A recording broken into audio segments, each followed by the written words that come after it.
కనుక నేను ఇప్పుడు ప్రార్థన చేస్తున్నాను, ఉరుములతో వర్షమును దేవుడు కురిపిస్తాడు అని దైవజనుడు సమూయేలు ప్రార్థన చేస్తుండగా ఉరుములు వర్షం కురవడం ప్రారంభిస్తే దేవుని ప్రజలకు ఇశ్రాయేలు వెన్నులో వణుకు పుట్టింది, భయము భీతి ఆవరించింది. అమ్మ బాబోయ్, నిజమేనయ్యా, మేము తప్పు చేశాం, పొరపాటు చేశాం, మేము చేసిన పాపములకు మించిన కీడు దేవుని దృష్టిలో చేశాం. దేవుడు మమ్మల్ని నాశనం చేయకుండా, అయ్యా దైవజనుడా మా కొరకు ప్రార్థన చేయి అంటూ వాపోయినప్పుడు వెంటనే దైవజనుడు, భయపడకండి, అధైర్యపడకండి, దేవుడు తన ఘనమైన నామము నిమిత్తమై మిమ్మల్ని విడనాడ ఉద్దేశం కలిగి లేడు, తప్పక మీకు సహాయం చేస్తాడని ఆ దైవజనుడు చెప్పిన మాట ఏంటో తెలుసా? మీ నిమిత్తమై నేను ప్రార్థన మానుట వలన దేవుని దృష్టికి నేను పాపము చేసిన వాడనగుదును. ఆమేనండి. అబ్బా, ఎంత శ్రేష్టమైన మాట అది. ఆ దైవజనుడు సంఘ విషయమై ప్రార్థన చేస్తున్నాడు. సంఘానికి పోలిస్తే దైవజనుడైన సమూయేలు సంఘ సేవకునికి పోల్చబడితే, ఇప్పుడు ఈ దైవజనుడు ఆ సంఘము నిమిత్తమై ప్రార్థన చేస్తున్నాడు. మీ విషయమై ప్రార్థన చేయకపోతే, ప్రార్థన మానేస్తే నేను పాపిని, పరిశుద్ధుడు చేసే పాపం. ఆ మాట ఎంతగా అనిపిస్తుంది, పరిశుద్ధుడేంటి పాపం ఏంటని. కానీ ఉంటుంది. సంఘము కొరకు ఏ సేవకుడు, ఏ సంఘ కాపరి సంఘ బిడ్డల కొరకు ప్రార్థన చెయ్యడో ఆ సేవకుడు, ఆ కాపరి లేక దైవజనురాలు పాపి. ఆమేనండి. పర్లేదు, కొంచెం జీర్ణించుకునే కాకరకాయ ఇలాంటి రసం ఇది తప్పదు, ప్రభు పెట్టింది, నేను చెప్పేది కాదుగా. దేవునికి స్తోత్రం, హల్లెలూయా. మీ విషయమై నేను ప్రార్థన చేయకపోతే నేను పాపిని అంటున్నాడు. పరిశుద్ధులు చేసే పాపాలవి. ఎక్కడ చెప్పకండి, మనకు మాత్రమే సుమా. దేవునికి స్తోత్రం. దేవుడు మీకు ఇచ్చిన ఘనతని, కీర్తిని, ఔన్నత్యాన్ని, ప్రతిష్టతని, అభిషేకాన్ని తక్కువ చేయాలన్న ఉద్దేశం కాదు. కానీ దేవుని మనస్సులో ఒక దైవజనుడికి ఇచ్చిన వాల్యూ, ఆ ప్రశస్తమైనటువంటి తలంపు ఎంత సర్వోత్తమైందో, ఎంత అత్యున్నతమైనదో తలపోసుకుంటే ఎగిరి గంతేస్తాం, ఆనందిస్తాం, పరవశముతో పరవళ్ళు దొక్కుతాం. దేవా, నాకా ఈ భాగ్యం, దయచేతనే మనకి యాజకత్వం ఇచ్చాడు. ఈ రోజున మన స్థితి ఏమిటి ఒకసారి వెనుదిరిగి ఆలోచిస్తే, ఎందుకు పనికిరాని వారం. ఇందాక ఒక దైవజనుడు ప్రార్థన చేశాడు, ఎక్కడో మేము పాపములు తిరిగే వాళ్ళం అయ్యా, వెతికి వచ్చావయ్యా, అపరాధముల చేత పాపముల చేత చచ్చిన మమ్మల్ని వెతికావు, రక్షించావు. నిజమే, ఆ రక్షణ పొందిన గుంపులో నుంచి ఆయన దయచేత, ఆయన సంకల్పము చేత ఒక దైవజనునిగా దేవుడు నిన్ను ఏర్పరచుకున్నాడు. చప్పట్లు కొట్టి దేవునికి స్తోత్రం చెల్లిస్తారా? దయచేత యాజకత్వాన్ని దేవుడిచ్చాడు. ఏదో మనలో ప్రత్యేకతలు ఉన్నాయని కాదు, పాడగలమనో, ప్రసంగించగలమనో, విజ్ఞాపన చేయగలమనో, చక్కగా ఆరాధనలో ప్రజలను నడిపించగలమనో కాదు, జస్ట్ ఆయన దయ మాత్రమే. ఆమేనండి. యేసయ్య దయ నా మీద ఉందని చెప్పండి ధైర్యంగా. ఆమె ఆ దయ చేతనే దేవుడు ఏర్పరచుకున్నాడు మనల్ని. జగత్తుకు పునాదులు వేయబడక ముందే ఏర్పరచుకున్నాడు. ఒక ఆలోచన, ఈ దైవజనుడు సమూయేలు మీ నిమిత్తమై ప్రార్థన చేయకపోతే నేను పాపిని అంటున్నాడు కదా. అసలు ఏ విషయమై, ఏ అంశాన్ని ఎత్తిబట్టి ప్రార్థన చేస్తుంటాడు? అయ్యా, వీళ్ళకి ఇల్లు ఇవ్వమనా, వ్యాపారం లేదని వ్యాపారంలో అభివృద్ధినివ్వమనా, అప్పులు తీర్చమనే, ఏ అంశం కొరకు చేసి ఉంటాడు. అఫ్ కోర్స్ మనం కూడా సేవలో ఉన్నాం, సేవకురాళ్ళుగా, సేవకులంగా సేవలో దేవుని కృప చేత ముందుకు సాగిపోతున్నాం కదా. సేవలో ఎన్నో ప్రార్థనలు మనం చేస్తాం. కానీ సమూయేలు జీవితం అంట సేవలో ప్రార్థనలు చేసిన వాడు కాదు, అసలు ప్రార్థనే సేవగా చేసిన వాడు. చప్పట్లు కొట్టి ఆయనకు స్తోత్రం చెల్లిస్తారా? అసలు ప్రార్థనే సేవ. ఇది సమూయేలు జీవితం. అసలు సిసలైన నిఖార్సైన దైవజనుని జీవితంలో అత్యున్నతమైనటువంటి స్థానం అదే, స్థితి అదే. ఒక దైవజనుడు సంఘము కొరకు ఖచ్చితంగా ప్రార్థించాలి. సమూయేలు ప్రార్థించాడు. దైవ గ్రంథం అంతటిలో దీని విషయం మనం ధ్యానిస్తే ఎన్నో సుదీర్ఘమైనటువంటి అనుభవాలు, సంగతులు రాయబడ్డాయి. యేసయ్య చేసిన ప్రార్థనలే కానీ, పౌలు గారు ప్రార్థనలు కానీ, హిజ్కియా ప్రార్థనలు కానీ, ఒక్కరి ప్రార్థనలు ఎందరికో దీవెనగా మార్చబడ్డాయి. హిజ్కియా చేసిన ప్రార్థనను బట్టి దేవుడు ఆలకించి జనులను స్వస్థపరిచెను. ఆమె దావీదు ఒక్కడు చేసిన ప్రార్థనను బట్టి దేశంలో దేవుడు తెగులు నాపేశాడు. నెహెమ్యా ప్రార్థన, ఇందాక అక్కగారు ఎవరో చేశారు, నెహెమ్యా అడ్డుపడ్డాడు, మోషే అడ్డుపడ్డాడు, అహరోను అడ్డుపడ్డాడు. చచ్చిన వారికి, బ్రతికిన వారికి మధ్యలో ఒక్కడు నిలిచినందున ప్రాంతములో, పాళెములో, ఇశ్రాయేలు మధ్యలో తెగులాగిపోయి. ఈరోజు నువ్వు దైవజనుడా, ఓ దైవజనురాలా, నువ్వు ఒక్కదానివే ధూపార్తిని చేతబట్టి చచ్చిన వారికి బ్రతికిన వారికి మధ్యలో నిలబడితే తెగులను దేవుడు ఆపివేస్తాడు. చప్పళ్ళు కొట్టి దేవునికి మహిమ చెల్లిస్తారా? వేరెవరికి ధన్యత లేదు, వేరెవరికి భాగ్యం లేదు. నీకు దేవుడిచ్చాడు. నువ్వు ధూపార్తిని చేతబట్టి చచ్చిన వారికి బ్రతికిన వారికి మధ్యలో సమాజంలో ధూపార్తిని చేతబట్టగలిగితే తెగులను చూసి ఆపిపోద్ది, ప్రజలు కాపాడబడతారు. ఇంతటి సౌభాగ్యం దేవుని సేవకులకు దేవుడు అనుగ్రహించి ఉన్నాడు. హల్లెలూయా. ఇంకా ఒక చోట రాయబడిన మాట ఏంటో తెలుసా? దావీదును గురించి అంటారు, అయ్యా మాలాంటి 10,000 మందితో నీవు సాటయ్యా, మేము 10,000 మంది చచ్చిపోయినా ఒక్కటే. ఓ దైవజనుడా, నువ్వు ఒక్కడమే చనిపోయినా 10,000 మందితో సాటి కనుక దయచేసి యుద్ధానికి రావద్దంటూ దావీదును బతిమలాడుకున్నారు పరిశుద్ధులు, పెద్దలు.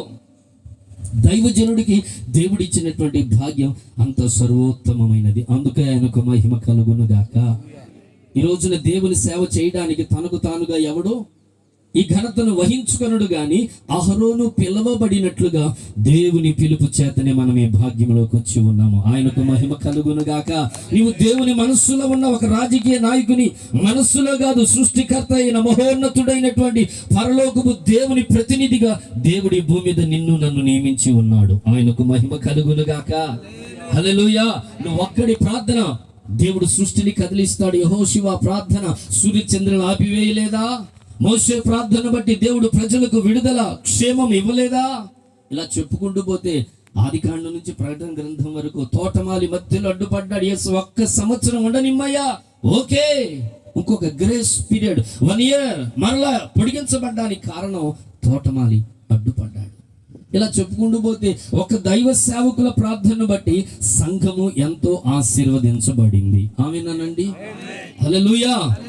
ఇప్పుడు ఒక ఆలోచనకు వస్తే, దైవజనుడా సమూయేలా, ఈ సమాజం కొరకు సంఘము కొరకు నువ్వు ప్రార్థన చేశానన్నావు, బాగానే ఉంది. ఏ అంశాలు ఎత్తిబట్టి ప్రార్థన చేశావు?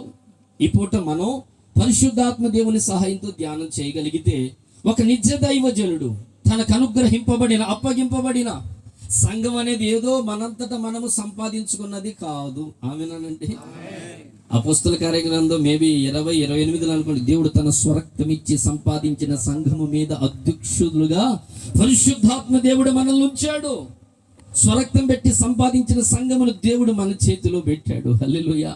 మనము నమ్మదగని వారమైనను ఆయన నమ్మదగిన దేవునిగా ఉండి మనల్ని నమ్మి ఈ సేవను నీకు నాకు దేవుడు అప్పగించాడు. ఆయనకు మహిమ కలుగును గాక. సంఘాన్ని గురించి చెప్పాలంటే సంఘం అంటే యేసయ్య ప్రాణం. ఒక మొక్కలో తన ప్రాణాన్ని నీ చేతిలో నా చేతిలో పెట్టాడు. ఈ ప్రాణముగా దేవుడు కోరుకుంటున్న సంఘం విషయమై ఒక సేవకుడు, ఒక నిజ దైవజనుడు, దైవజనురాలు ఏ అంశాలు ఖచ్చితంగా ప్రార్థించాలి, అనుదినము ప్రార్థించాలి. ప్రతి దైవజనుడిని ఒక మాట అడిగితే కొంచెం కోపం వస్తుంది, కానీ ఈరోజు ఎంతమంది ప్రార్థన చేశారు, ఎంతమంది దేవుని వాక్యం చదివారు నేనేం అడగట్లేదు, మిమ్మల్ని ప్రశ్నించేంత దుస్సాహసం నేనేం చేయడంలా.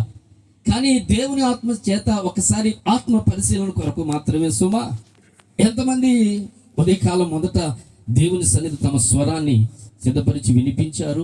ఎంతమంది దేవుని వాక్యాన్ని చక్కగా కొన్ని అధ్యాయాలైనా చదువుకున్నారు? ఎంతమంది దేవుని వాక్యం ద్వారా దిద్దబడ్డారు? ఇలాంటి ప్రశ్నలని మనలో వేసుకుంటుంటే అనుదినం ఒక నిజ దైవజనుడి జీవితంలో జరగవలసినటువంటి దైవిక నియమాలు, క్రమాలు, చట్టాలు, పద్ధతిది. ఆమె కోపంగా ఉంది కదా. హల్లెలూయా. మీ కోపం వచ్చినా తిట్టుకున్నా నాకేం ఇబ్బంది లేదు, నేను గాడిదని. హల్లెలూయా. యేసును మోసే గాడిదని కనుక నాకు దిగులేం లేదు. మంచిది, జాగ్రత్తగా ఆలకించండి. త్వరగా కొన్ని మాటలు మీతో పంచుకొని వేగంగా కాస్త సూపర్ లగ్జరీ లాగా ఉదయకాలం అన్నగారు ఫోన్ చేస్తున్నారు, ఎక్కడ దాకా వచ్చానండి, అల్ట్రా డీలక్స్ అన్నారు. అది ఎక్కి ఆ దేవుని కృపలు అదిరిపోయింది అనుకున్నట్టే. 10,000 కంటే దారుణం. ప్రతి చోట ఆగుతానే ఉంది. చాలా లేటుగా వచ్చాం. దేవునికి స్తోత్రం. మంచిది ప్రియులారా, జాగ్రత్తగా ఆలకించండి. ఆ దైవజనుడు సమూయేలా ఏ అంశాలు ప్రార్థనలు చేసి ఉండొచ్చు సంఘం విషయమై? ఒక దైవజనుడు, ఒక సంఘ కాపరి, యాజకుడు తనకు అనుగ్రహింపబడిన అప్పగించబడిన ఆ దేవుని సంఘము ఏ విషయాలలో ఏ విధంగా ఉండాలో దైవజనుడు ఏ అంశాల కొరకు ఎత్తిపట్టి ప్రార్థన చెయ్యాలి, ఆయన ఏం చేసి ఉంటాడు అని దేవుని వాక్యం దగ్గరకు వస్తే కొన్ని విలువైన సంగతులు పరిశుద్ధ బైబిల్ గ్రంథములో నుంచి మనం ధ్యానానికి తీసుకుంటే, ఒక దైవజనుడు సంఘము కొరకు ఖచ్చితంగా చేయవలసిన ఒక ప్రాథమికమైనటువంటి ప్రార్థనలు దైవ గ్రంథములు కొన్ని ఉన్నాయి. వాటిని దేవుని పరిశుద్ధాత్మ సహాయంతో మీతో పంచుకోవాలని ఆశిస్తున్నాను. సంతోషంగా ఉన్న వారందరూ ఒక మారు ప్రభువుకు స్తోత్రాలు చెల్లిస్తారా? హల్లెలూయా. పరలోకం సంతోషించేలాగా హల్లెలూయా. మంచిది ప్రియులారా, కొన్ని దేవుని ఆత్మ సహాయముతో కొన్ని సంగతులను మీతో పంచుకుంటాను. చూడండి, పరిశుద్ధ బైబిల్ గ్రంథములో నుండి యేసు ప్రభువారే చేసినటువంటి ప్రార్థనను మొదటిగా మనం ధ్యానం చేస్తే, ఒక దైవజనుడు సంఘము కొరకు ఖచ్చితంగా చేసిన పరిశుద్ధుల ప్రార్థనలు ఖచ్చితంగా ఈ పూట నుంచి ఈ అంశాలు మనం ఖచ్చితంగా చేయాలి. అలాంటి అంశాలు బోలుడు సుమారుగా ఒక 13-14 దైవ గ్రంథంలో ఉన్నాయి. అన్నీ చెప్పాలని ఆరాటం లేదు, కానీ ఒక 7 మాటలు అందులో సమయాన్ని బట్టి ఒక 3 లేక 4 వివరించి మిగిలిన సంగతులను చదివించి ముగించాలని ఆశపడుతున్నాను. పరిశుద్ధాత్ముడే మనందరికీ సహాయం చేయునుగాక. చదవండి, పరిశుద్ధ బైబిల్ గ్రంథములో నుంచి యేసుక్రీస్తు ప్రభువారి శరీరధారిగా ఉన్న దినములలో యోహాను సువార్త 17వ అధ్యాయం 15వ వచనంలో చూస్తే, యేసయ్య చేస్తున్న ప్రార్థనది, సంఘము కొరకు యేసయ్య చేస్తున్న ప్రార్థనది ఒక మాదిరి ప్రార్థన, మోడల్ ప్రేయర్. నీవు లోకములో నుండి వారిని తీసుకొని పొమ్మని, నీవు లోకములో నుండి వారిని తీసుకొని పొమ్మని నేను ప్రార్థన మాత్రం చేయడం లేదు, కానీ దుష్టుని నుండి వారిని కాపాడమని ప్రార్థించుచున్నాను. దేవునికి మహిమ కలుగును గాక.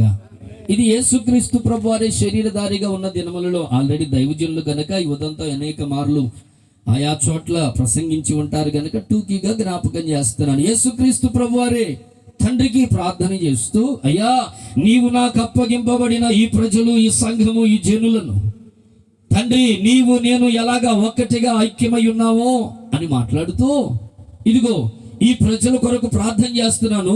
వీరు దుష్టుని చేతిలో నుంచి తప్పింపబడాలి. దుష్టుడు లోకములో పనిచేస్తున్నాడు. ఇప్పటికే లోకములో నుంచి వారు వేరు చేయబడి నా చేతికి అప్పగించబడ్డారు. ఇదిగో వారు దుష్టుని చేతిలో పడకుండా, దుష్టుని కీడుల్లో పడకుండా వారిని కాపాడయ్యా అంటూ యేసయ్యే మనకు ఒక మంచి మాదిరిగా ఒక సేవకురాలు తన సంఘము నిమిత్తమై ప్రార్థించవలసిన ఒక ఖచ్చితమైనటువంటి ప్రార్థన అంశం ఏమిటంటే, నా సంఘ బిడ్డలు దుష్టుని కీడుల్లో పడకుండా కాపాడు ప్రభువా. ఆమేనండి. ఇది ప్రతి నిజ సేవకురాలు తనకు అప్పగింపబడిన సంఘ బిడ్డల నిమిత్తమై ప్రార్థించాలి. ప్రార్థించారా? ఆల్రెడీ చాలా మంది పరిశుద్ధులు ప్రార్థించారు. దేవునికి స్తోత్రం. ఒకవేళ ప్రార్థించకపోతే ఇది దేవుని మాటగా సూటిగా దేవుని ఆత్మ దేవుడు నీతో మాట్లాడుతున్నాడు. నీకు అప్పగించబడిన నీ సంఘ బిడ్డలు దుష్టుని కీడుల్లో పడకుండా తప్పించబడినట్లుగా, కాపాడబడినట్లుగా ప్రార్థించవలసిన ఖచ్చితమైనటువంటి బాధ్యత నీదే. ఓ దైవజనుడా, దైవజనురాలా, ఈ బాధ్యత మీదే. మీ సంఘము కొరకు వీరెవ్వడో ప్రార్థన చేయుడు. ఆమె వేస్తారా? ఎవరు చేయరు. అవసరమైతే ఆయా సేవకులు వచ్చి ఎరువు వేస్తారేమో, నీరు పోస్తారేమో, వాక్యం అనే నీరు. అంతేగాని కంచె వేసేది మాత్రం కాపరే. ఓ కుటుంబానికైనా, సంఘానికైనా, సమాజానికైనా కంచె వేయగలిగిన వాడే ఒక నిజమైన దైవజనుడు. ఆమె కావలి వాడము నీవు, కావలి కాయాలి, కావలి వాడ. రాత్రి ఎంత అయినదని ప్రజలు అడుగుతున్నారు. ఎప్పుడు తెల్లారింది ప్రజలు అడుగుతున్నారు. ప్రజలకి చెప్పగలుగునట్లుగా, వారు కాపాడబడినట్లుగా వారి విషయమై కంచె వేయవలసిన బాధ్యత ఒక దైవజనుడిది. దుష్టుని కీడుల్లో పడకూడదు. ఈనాడు ప్రభుని ఎరిగిన బిడ్డలు, సంఘ బిడ్డలు మరలా ఎందుకు లోకంలో జారిపోతున్నారు? మరలా ఎందుకు తప్పిపోతున్నారు? ఆకాను తప్పిపోలేదా? దేమ అనేవాడు తప్పిపోలేదా? దైవ గ్రంథంలో ఎందరో పరిశుద్ధులుగా ఎంచబడిన వారు సైతం తిరిగి మరలా అదే లోకములో, పాపములో, పాత స్వభావాల మధ్యలో ఎందుకు తిరిగి కక్కిన దాని కొరకు ఆశించడానికి కారణం ఏమిటి? దుష్టుని కీళ్ళలో పడ్డానికి కారణం ఏమిటంటే, వారి విషయమై ప్రభుని వేడుకునే వారు లేరేమో, మధ్యవర్తులు లేరేమో. దేవుడు ఈ రోజున ప్రశ్నిస్తున్నాడు. ఒక రోజు లెక్క అడుగుతాడు. జాగ్రత్త. నా సంఘాన్ని గురించి దేవుడు నన్ను లెక్క అడుగుతాడు. నీ సంఘముని గురించి దేవుడు నిన్ను లెక్క అడుగుతాడు. నీకు అప్పగించబడిన ఆ చిన్న మంద సంఘముని గురించి లెక్క నిన్ను అడుగుతాడు. అందుకే ఒక చోట ఎబ్రిల్ రాసిన పత్రికలో, మీ పైనున్న నాయకులు లెక్క అప్ప చెప్పవలసిన వారై ఉన్నారు గనుక వారు దుఃఖముతో కాక సంతోషంతో మీకు సేవ చేయనట్లుగా వారి మాట విని లోబడండి అని పౌలయ్య గారు చెప్పారు. దేవుడు ఈ రోజున అంటున్నాడు, నీకు అప్పగించబడిన సంఘమును గూర్చి లెక్క అడుగుతాడు. 10 నాణ్యాల్లో 1 నాణ్యం మిస్ అయితే ఖచ్చితంగా వెతుక్కోవాల్సిందే. ఈ రోజున ప్రేమగల దేవుడు మాట్లాడుతున్నాడు. ఓ దైవజనుడా, ఓ దైవజనురాలా, దేవుడు మనకు అనుగ్రహింపబడినటువంటి కృపేమిటో తెలుసా? సంఘం అంతటిని కాయునట్లుగా, కాపాడబడినట్లుగా దుష్టుడు పనిచేస్తున్నాడు. ఏదేను వనంలోనే పనిచేశాడు, దావీదు దగ్గర పనిచేశాడు, పేతురు దగ్గర పనిచేశాడు. మన సంఘ బిడ్డల దగ్గర పనిచేయడానికి గ్యారెంటీ ఏముంది? కడకు యేసయ్య దగ్గరికే వచ్చి వాడు ఎన్నో ప్రయోగాలు చేశాడు. ఈ రోజున ప్రభు మరలా మాట్లాడుతున్నాడు, నీకు అప్పగించబడినటువంటి సంఘము దుష్టుని కిడుల్లో పడకుండానట్లుగా అడ్డుపడగలిగిన కృపను పొందుదుముగాక. నీ కన్నీరే, నీ ప్రార్థనే, నీ రోషముతో కూడినటువంటి ఆత్మవేశముతో కూడిన సందేశాలే వారికి కంచెగా మారాలి. ప్రార్థన గదిలో సంఘము కొరకు గోజాడగలగాలి. దుష్టుని కీళ్ళలో ఫలానా సహోదరి పడకూడదయ్యా, ఫలానా సహోదరుడు పడకూడదయ్యా, ఫలానా యవనస్తుడు అయ్యో లోకంలో తప్పిపోతున్నారు, ఆల్రెడీ రక్షింపబడ్డారు, సన్నిధిలో ఉన్నారు, సంఘములో ఉన్నారు, పరిచర్యలో ఉన్నారు, ఇప్పుడు తిరిగి విడిచిపెట్టిన పాత ప్రాచీన స్వభావాలకు వెళ్ళిపోతున్నారయ్యా, కాపాడయ్యా, తప్పించయ్యా అంటూ వేడుకోవాలి. యేసయ్యే ఒకసారి అన్నాడు, పేతురు, గత రాత్రి దుష్టుడు నిన్ను పట్టి జల్లించాలనుకున్నాడు, కానీ నేను తండ్రిని నీ విషయమై వేడుకున్నాను గనుక మనస్సు తిరిగిన తరువాత మరలా సహోదరులను నీవే బలపరచాలి. చప్పట్లు కొట్టి దేవునికి మహిమ చెల్లిస్తారా? యేసయ్య ఉంచిన మాదిరికి మించిన మాదిరి ఇప్పటికీ ఎప్పటికీ లేదు, రాదు, ఉండదిక. ఆయనే మంచి మాదిరి. వేడుకున్నాడట పేతురు కొరకు. ఈ రోజున సంఘ బిడ్డల కొరకు నువ్వు వేడుకుంటున్నావా? నీ బిడ్డల కొరకు నువ్వు ఏడకపోతే, నువ్వు పశ్చాత్తాపడి ప్రభు సన్నిధిని గోజాడపడకపోతే, కన్నీరు వేడకపోతే ఇంకెవరు కన్నీరు ఇడుస్తారు? కంచె నువ్వు వేయకపోతే ఇంకెవరు వేస్తారు? దేవుడు నిన్నే లెక్క అడుగుతాడు, నన్ను లెక్క అడుగుతాడు. నాకు అప్పగించబడిన సంఘం విషయమై ఇదిగో కంచె వేయగలిగినటువంటి గొప్ప భారాన్ని దేవుడిని గుండెల్లో పోస్తున్నాడు. అనుదినము చేయాలి. సంవత్సరానికి ఒకసారి దుష్టుడు శోధిస్తాడా? అనుదినము శోధిస్తాడా?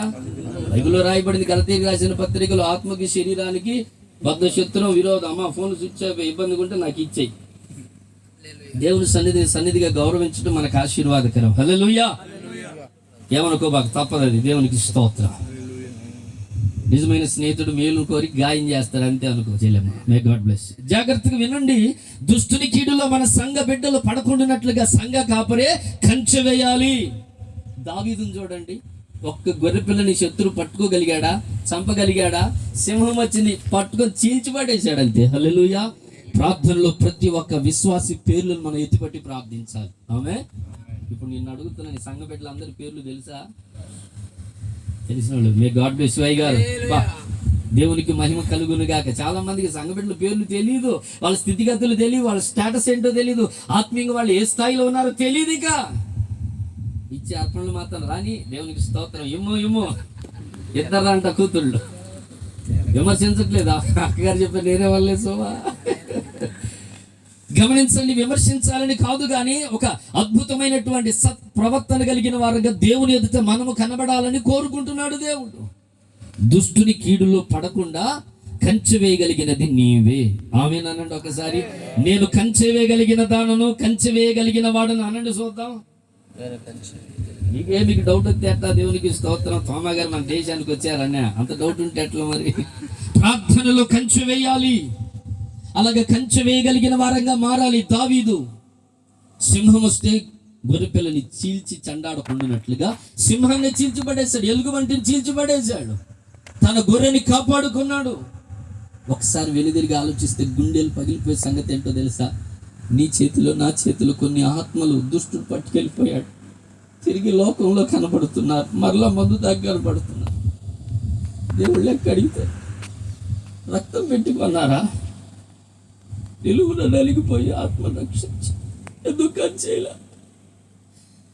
దేవుడు ఏడుస్తున్నాడు చాటున. ఏది నీ భారం? అటు ఇటు తిరిగి అనవసరమైనటువంటి కార్యక్రమాలు విస్తారంగా మార్తమలాగా పెట్టుకొని చెయ్యాల్సిన ఆయన పాదాల దగ్గర సంఘాన్ని కాచుకోకపోతే, నీకు అప్పగించబడిన బిడ్డల్ని తప్పించుకొని శత్రువు తీసుకొని వెళ్ళిపోతుంటే చూస్తూ మౌనంగా ఉంటే మరలా ఎలా గొర్రెలను అప్పగిస్తాడు? నా మట్టుకు నేను ఒప్పుకుంటున్నా సంఘమా, దైవజనులారా, నా మట్టుకైతే కొన్ని అజ్ఞానాన్ని బట్టి, కోపావేశాలను బట్టి ఆత్మను పోగొట్టుకున్న, తిరిగి లోకంలో జారిపోయారు. వారిని చూసినప్పుడు ఎలా గుండె పగులుతుంది. ఎంతో దేవుని మాటలు చెప్పి ప్రభులోకి నడిపిస్తాయి. తిరిగి ఉండకూడని స్థలాల్లో వాళ్ళని చూస్తుంటే మీ విశ్వాస తప్పిపోయాడుగా, అలా చోట కనబడ్డాడుగా అంటే గుండె పొడుచుకుపో చచ్చిపోవటం మేలు అనిపిస్తుంది. ఏం చేయలేం, ప్రభు దగ్గర ప్రలాపించడమే. అలాగే ఎన్ని ఆత్మలు కోల్పోయావో దాని విషయం ఆడవద్దా, ప్రభుకి లెక్క చెప్పొద్దా, ప్రభు పాదాలు పట్టుకోవద్దా? ఎట్లయినా నడిపించాయా. దేవుడు మునిగిపోయిన గొడ్డలు కూడా బయటికి తెచ్చిన దేవుడు. హల్లెలూయా. తప్పిపోయిన గాడిదలు తిరిగి సమకూర్చిన దేవుడు. హల్లెలూయా. ఈ సత్యం నా కనుల ఎదుటకు వచ్చాక, వాక్యము ధ్యానించాక ప్రభు కాళ్ళ మీద పడ్డాను, ఏకాంత లోకానికి దూరం అయ్యాను, ప్రార్థన గదిలోకి వచ్చా, ప్రభు పాదాలు పట్టుకో. ఒక్కొక్కరిగా కొందరిని తిరిగి ప్రభు నడిపిస్తున్నాడు. అందుకు ఆయనకు మహిమ కలుగునుగాక. ఈ పూట సూటిగా ప్రభు మాట్లాడుతున్నాడు. ఓ దైవజనుడా, దైవజనురాలా, నీకు అప్పగించబడిన యేసయ్య ప్రాణ సమానమైన సంఘములో ఉన్న ఆత్మలు తప్పిపోకుండానట్లుగా, దుష్టుడెత్తుకొని పోకుండానట్లుగా కంచె వేయాలి. నీ మోకాళ్ళ ప్రార్థనే కంచె. ప్రార్థనలో వారిని కాపాడగలగాలి, ప్రార్థనలో ఎత్తి పట్టగలగాలి. ఫలానా పరిశుద్ధరావుని కాపాడయ్యా, ఫలానా యేసుపాదంగాన్ని కాపాడయ్యా, ఫలానా సహోదరి అలాగ పేరెత్తి చెబుతూ వేకుచామనే ప్రభు సన్నిధిలో చేసేది కదా అసలైన సేవ. సేవ అంటే ఇలాంటి ఒక చక్కటి కూడికల్లో ప్రసంగించేది ఇది సేవ కాదు. గాడిద నిలబెట్టి వాడుకున్న దేవుడు పెద్ద నేను విషయమేమీ కాదు. గాడిదనైనా వాడుకుంటాడు నా దేవుడు. పక్కన పడవేసిన బాణమును యెహోవా రక్షణ బాణముగా వాడుకోలేదా? ఎండిపోయిన కర్రను వాడుకోలేదా? సముద్రాలు చీల్చడానికి ఇంత చిన్న రాయిని గొల్యాతును చావుగొట్టడానికి దేవుడు వాడుకోలేదా? పచ్చి గాడిద దవడ ఎముకతో 1000 మందిని శాంసన్ కొట్టి చంపి విజయం సాధించడానికి దేవుడు కృపనివ్వలేదా? వాడుకుంటాడు ఆయన.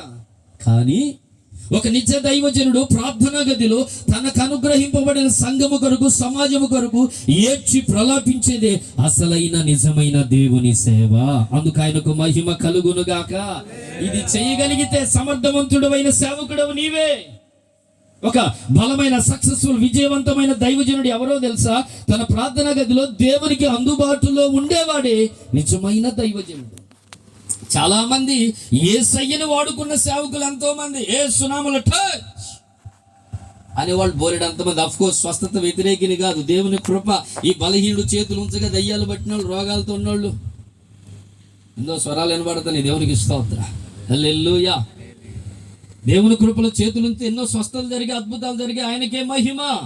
కానీ దేవుడి రోజున కోరుతున్నది ఏమిటనంటే దుష్టుని చేతిలో ప్రజలు పడకుండానట్లుగా, సంఘబిడ్డలు మరలా శత్రు దోచుకొని పోకుండా ప్రార్థనలో కంచి వేయగలిగిన కృపని పొందుదుముగాక.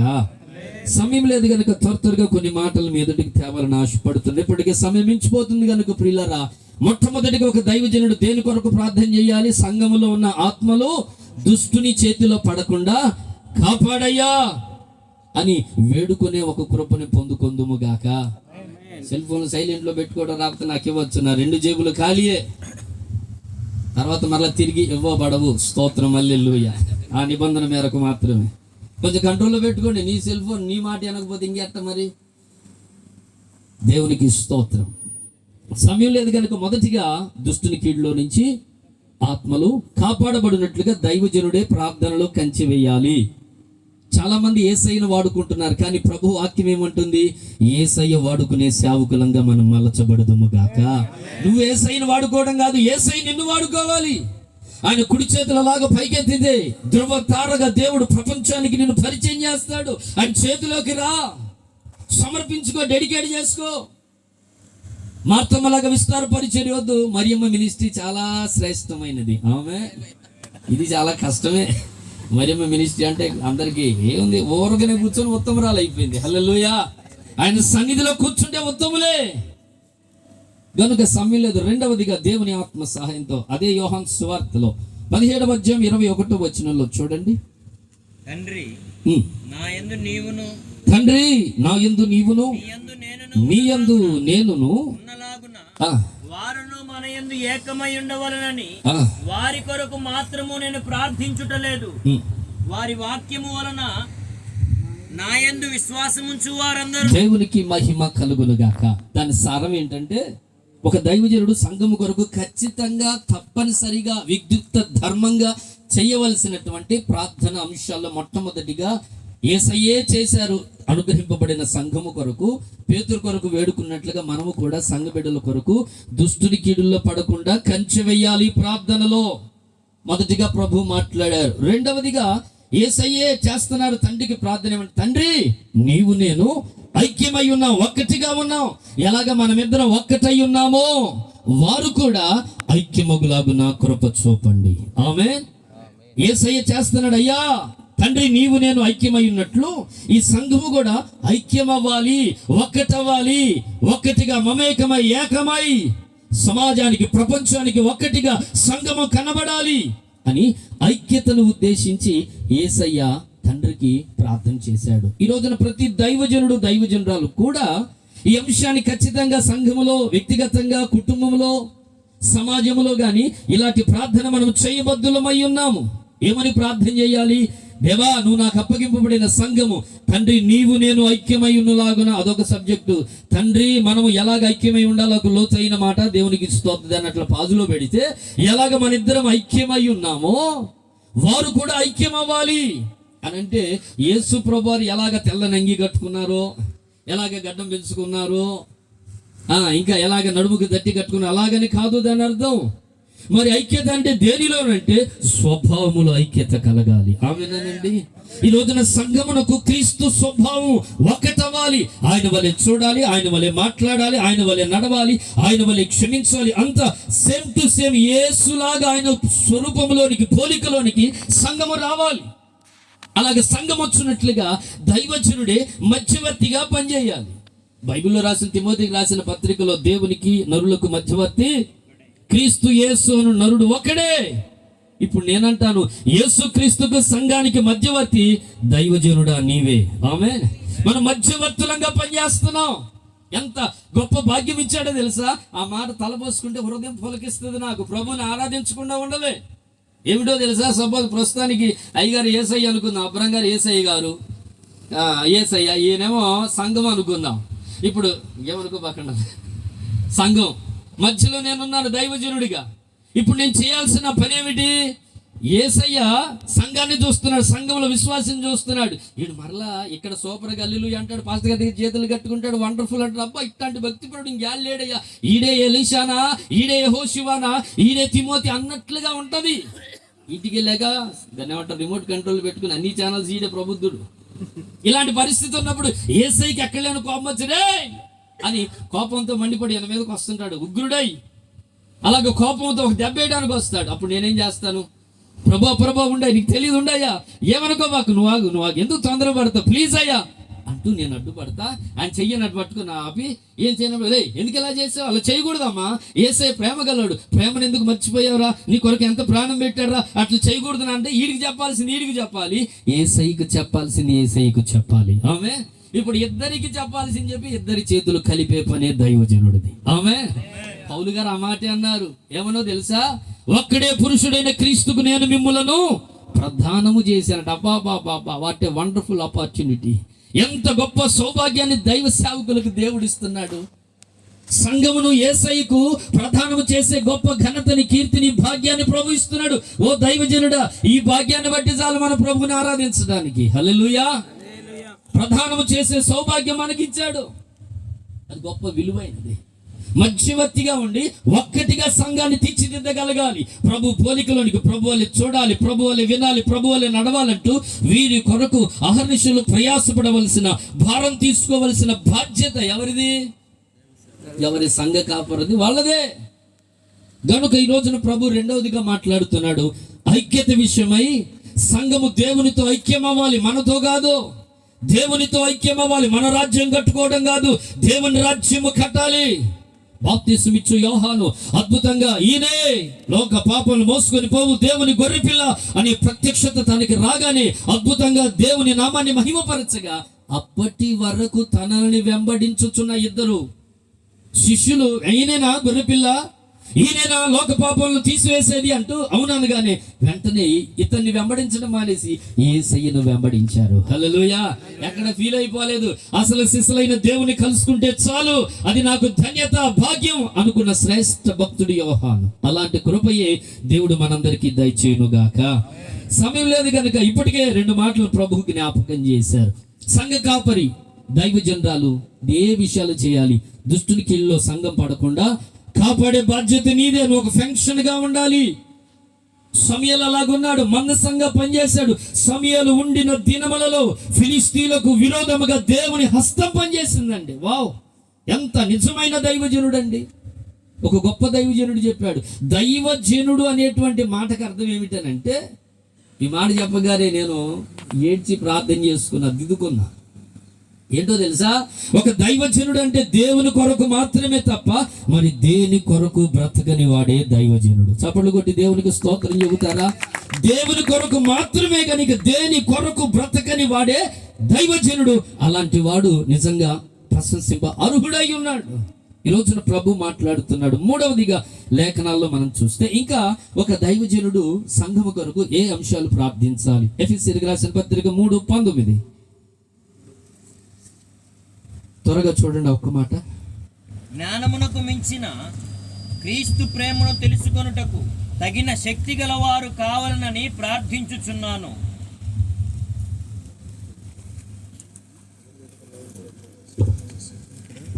దేవునికి మహిమ కలుగును గాక. ప్రభునందు ప్రియులరా, 3వదిగా ఒక దైవజనుడు సంఘము కొరకు ఏ అంశం కొరకు ప్రార్థన చేయాలంటే చాలా చక్కగా ఎఫెసీయులకి దైవజనుడు పౌలు గారు రాస్తూ 3:19 దేవుని ప్రేమను తెలుసుకొనుటకు తగిన శక్తి గలవారగునట్లు దైవజనుడు పౌలు గారు ప్రార్థన చేస్తున్నాడు. ఏమని? అయ్యా, నాకు అప్పగించబడిన అనేక సంఘాలు ఉన్నాయి, సంఘ బిడ్డలు ఉన్నారు. ఆ సంఘ బిడ్డలు నీ ప్రేమను తెలుసుకున్నట్లుగా తగిన శక్తిని వారికి అనుగ్రహించు అని ప్రార్థన చేస్తున్నాడు. ఈ రోజున మన సంఘానికి కూడా ఏ ప్రేమ తెలియచేయబడాలి? లోకపు ప్రేమ, దేవుని ప్రేమ? దేవుని ప్రేమ సంఘము చాలా స్పష్టంగా తెలుసుకోగలగాలి. ఒక్క మొక్కలో చెప్పాలంటే యేసయ్య లాంటి ప్రేమ ప్రపంచంలో ఎవడో చూపలేడు. పాస్టర్ గారు, మా ఆయన ఎంత ప్రేమ చూపిస్తాడు నీకేం తెలుసు? మా అమ్మ పాస్టర్ గారు ఎంత ప్రేమ చూపిస్తే వస్తుంది పరిధిలో